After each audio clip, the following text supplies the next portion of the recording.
Picture this. You're standing on the beach in Southern California and you hear a distant rumble steadily growing louder. The ground starts to shake beneath your feet. The water line pulls back farther and farther until you can barely see it anymore. Then you watch in terror as a giant wall of water over 2 miles high starts to form. You start to run, but there's nowhere to hide. The wind hits you at over 1,000 miles per hour, tearing you and everything else to pieces. Then the water strikes. It's moving at supersonic speeds. It buries entire cities in an instant. It covers the entire North American continent in less than 3 hours. And the rest of the world doesn't fare any better. Tidal waves, earthquakes, and wind destroy Europe, Africa, South America, and Asia. A few thousand people worldwide survive. And a new Stone Age has just begun. Now, what caused all of this? Earth's magnetic pole shifted. It's happened before, and some believe it's going to happen again soon.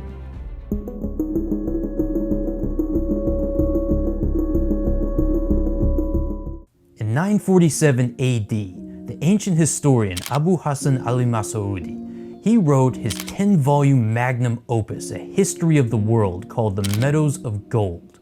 In it, he describes an extraordinary tale of how the ancient pyramids in Egypt were built. You see, back then, probably even more so than today, it was very clear to people that there was no way the pyramids were built using nothing but ropes and ramps. And so al-Masaudi describes a process that uses technologies far beyond the conventional technologies available at that time.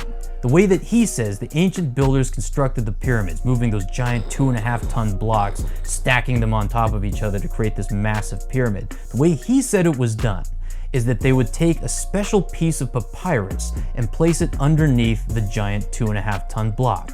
Then, the block was struck with what was simply called a rod of metal, and then the block would simply float up gently into the air and essentially become more or less weightless, and it could easily be moved around just with gentle touches of the hand. Now, this describes a process of levitation and anti-gravity that we don't even have today, of course.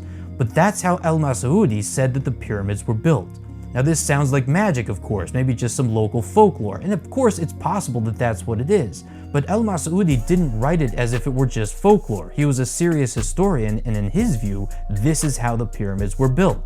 Now, of course, you might be asking, what does this have to do with the apocalyptic pole shift that I mentioned at the start of this video? Well, we'll get to that, but first we're going to take a deep dive into the pyramids in ancient Egypt. So let's focus on the Great Pyramid at Giza. This one.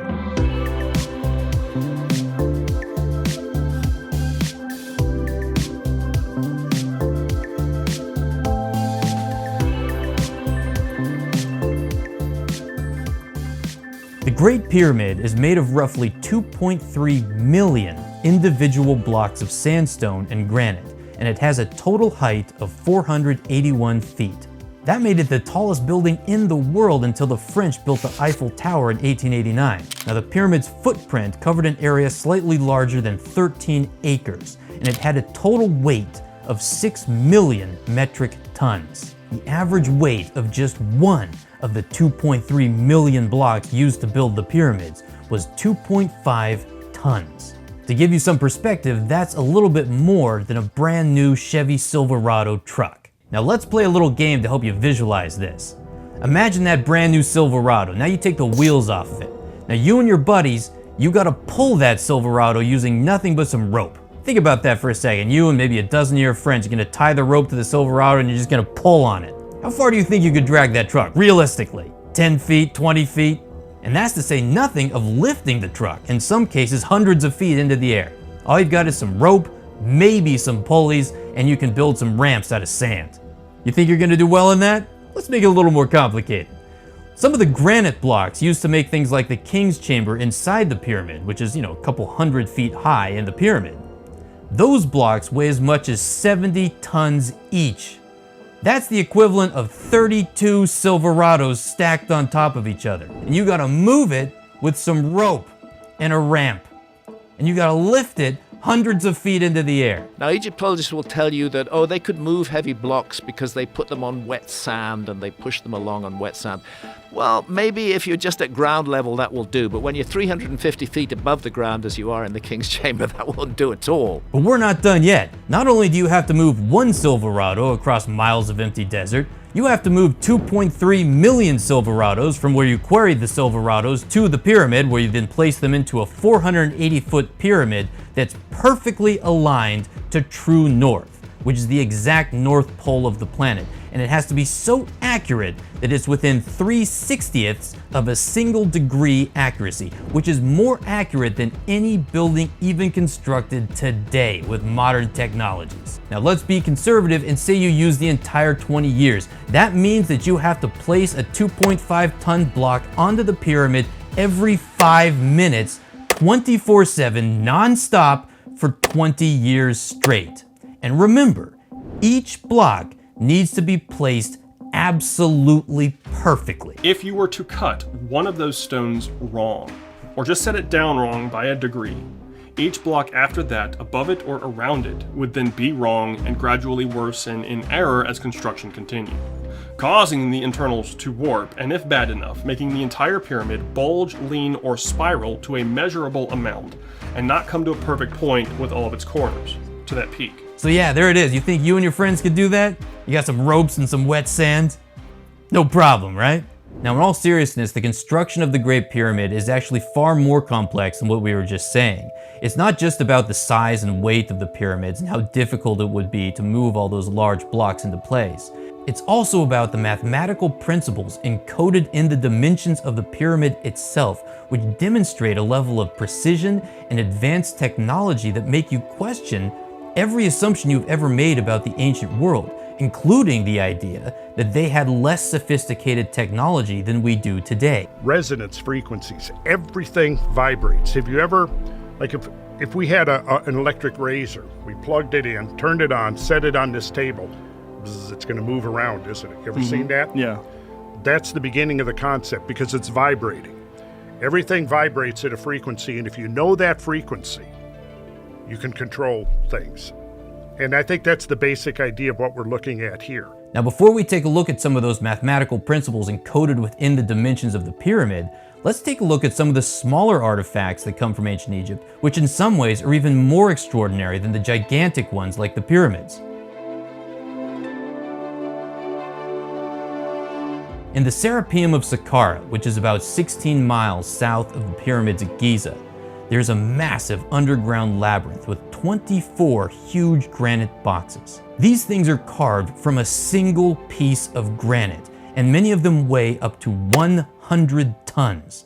That is 200,000 pounds and 50 Silverados stacked on top of each other. Each box, 50 Silverados, and you gotta move these things. Now, it's important to realize these things were made from single pieces of granite.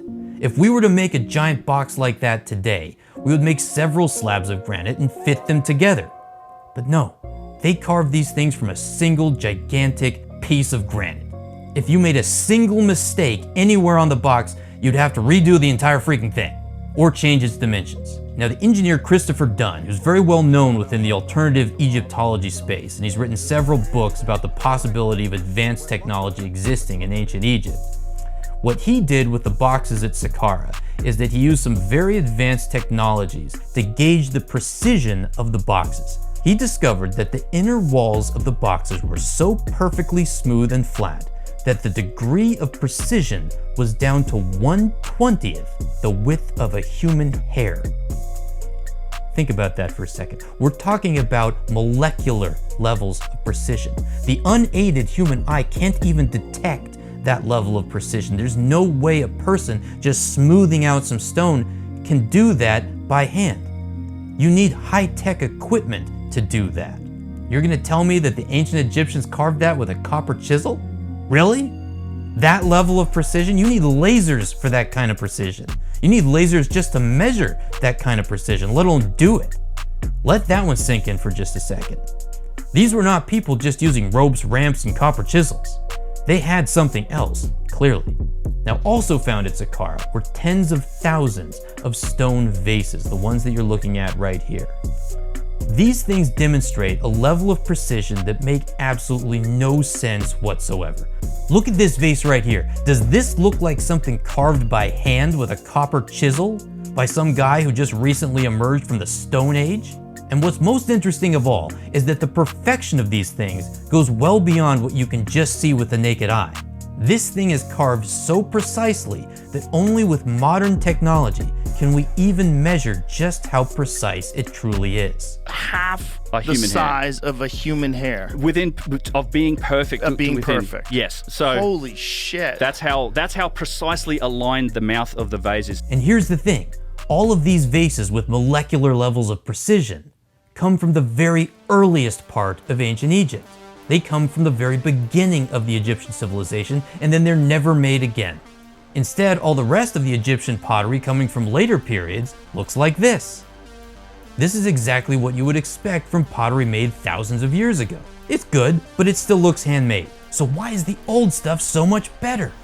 It's like these vases and examples of pottery come from two completely different civilizations. In one civilization, the actual ancient Egypt that Egyptologists study today in textbooks and classes, they had tools that look like this. But then the other civilization, which made the impeccable stone vases, they had tools that look like this.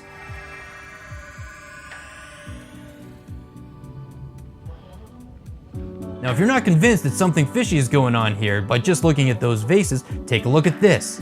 The carved faces on these statues, once again, are about as close to perfect as you can possibly get. But what's interesting about the symmetry, it's perfectly symmetrical, left to right. Now, this isn't a feature in humans. No human is perfectly symmetrical, different nostrils, different eyeballs. It's also not something that is done in artwork. So, people often say, well, Michelangelo, he carved David. It's a beautiful statue. I've seen it's incredible, but it's human. It's not symmetrical. Symmetrical is, you can't achieve that degree of symmetry just by eyeballing it and doing it by hand. And it's also something that's not really human. I think some of these statues almost look a bit inhuman because of that symmetry when they're up there and they're staring at you, because it's mind-blowing to actually go and look at them. So what does all this add up to? Well, the ancient Egyptians, as we know them today, the version that's studied in classes and in textbooks, they did not build these things. They didn't build the pyramids, they didn't build the vases, and they didn't carve those faces.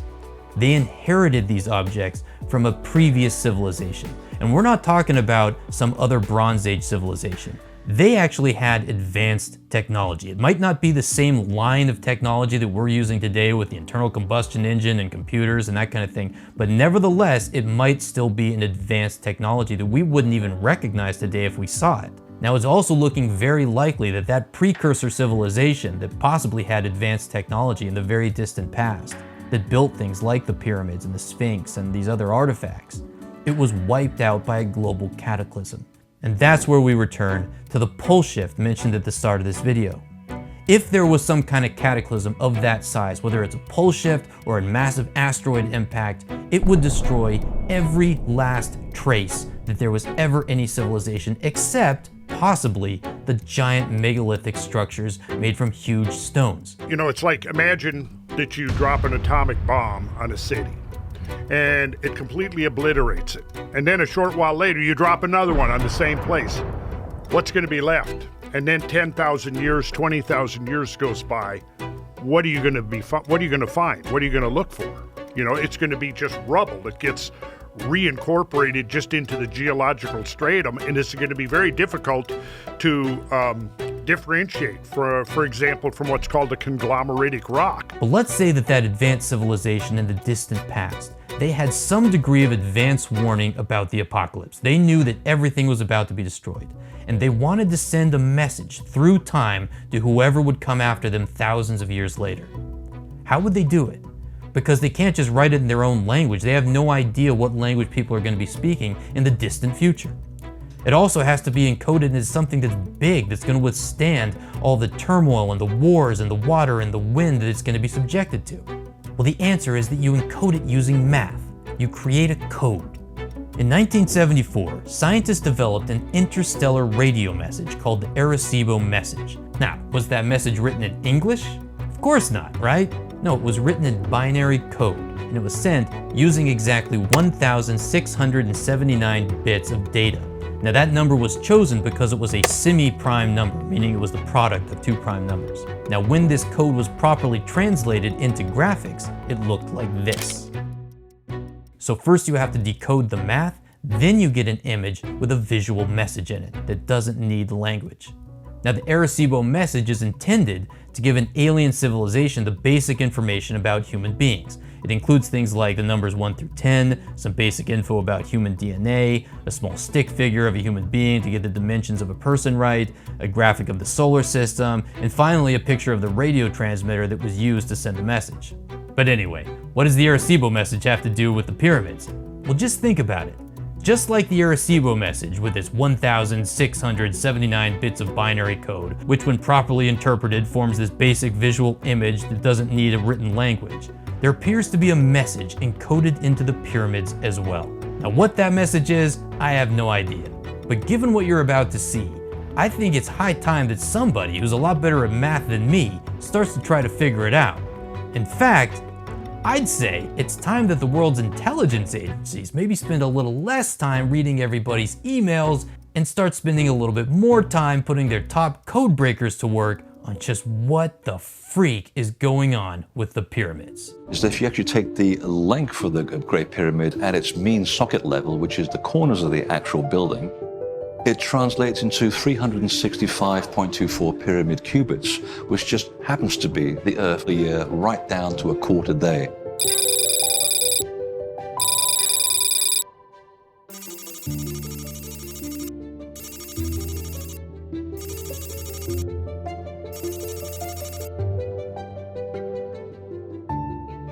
If you take the location of the Great Pyramid as a coordinate, this number sequence of this coordinate matches exactly the speed of light traveling through space, measured in meters per second. This is amazing stuff. The petals of the seed of life naturally divide a circle into 6 perfect equal sections. If we were to make the seed of life 1 meter in diameter, the length of the arc of 1/6 of the circumference around that circle equals an Egyptian royal cubit. And what's interesting about this cubit is that it is exactly 1/25 millionth of the polar diameter of the Earth, meaning the distance from the North Pole to the South Pole of the Earth. Chop it up into 25 million pieces, there's your cubit. It's perfect. And the original dimensions of the Great Pyramid, including its cladding, are 440 cubits at the base and 280 cubits in height.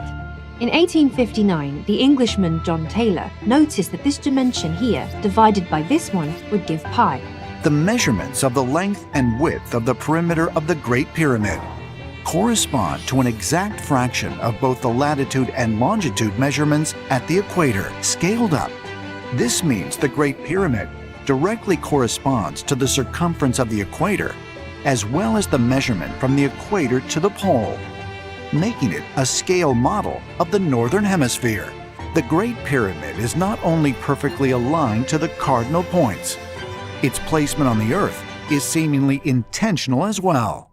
If you pass a great circle from the Great Pyramid through its cardinal and its ordinal directions, what you find is that these circles will pass through more landmass of the Earth than any other location on the Earth.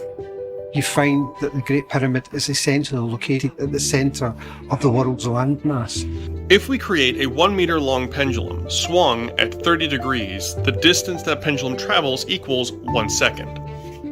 The arc that the pendulum travels equals an Egyptian royal cubit. The Great Pyramid is located 29.9792 degrees north from the equator of the planet, which is really close to 30 degrees, but the distance of the length of 2 sides of the Great Pyramid's base equals how much the planet rotates in 1 second. So the Egyptian royal cubit relates to a second, but also the Great Pyramid. In regard to the king's chamber, out of all the choices of shape, they chose by chance a double square, using geometry they were not supposed to know about, the geometry of the golden ratio. Using the geometry of the golden rectangle, we find the 51.5 degree slope angle of the Great Pyramid of Giza. I will now construct the base square of the pyramid compared to its height. The square created by the perimeter of the base of the Great Pyramid compared to a circle whose radius is equal to the pyramid's height squares the circle with a 99.9% level of accuracy. We also find the size ratio between the Earth and Moon within the geometry of this remarkable monument. Has a footprint of 13, slightly more than 13 acres. It weighs 6 million tons. It consists of 2.5 million individual blocks of stone. You're taking that whole gigantic mountain of stone and you are aligning it within just 3/60ths of a single degree of true north. We're not talking about magnetic north, which varies. We're talking about astronomical north, the true north of this planet. So it's safe to say that there's a bit of a mystery happening there. But what is it? Well, let's speculate. A number of researchers like Graham Hancock or Randall Carlson, they suggest that the world was completely devastated by a massive global cataclysm about 11,600 years ago, which also just happens to be the date that Plato gave for the destruction of Atlantis, but that's a subject for another video. Now this cataclysm, it wiped out every last trace of civilization except for maybe those giant megalithic structures like the pyramids or the Sphinx. You're talking about a very energetic intertidal zone. And anything that's there, short of large megalithic blocks, is going to be utterly obliterated by the time the process is through. Now that also might explain why the pyramid builders used such giant freaking blocks instead of smaller ones that, a single guy could carry, or at least maybe two guys could carry, like the way that you might carry a couch. Why go through the trouble of moving these massive stones like that when you could make it with smaller ones? Why? So that ancient and advanced civilization that existed over 10,000 years ago, if it knew that the apocalypse was coming, what did it do?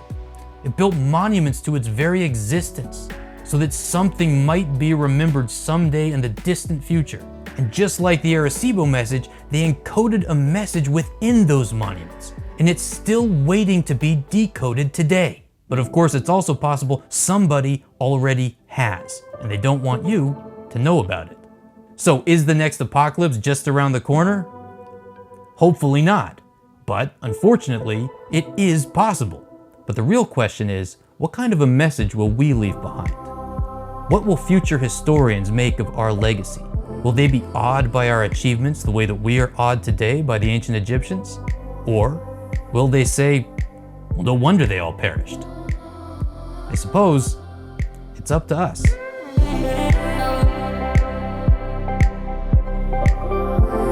Well, I shouldn't really get into that. Get into it. Get into Come it, on. Randall. We gotta get into it.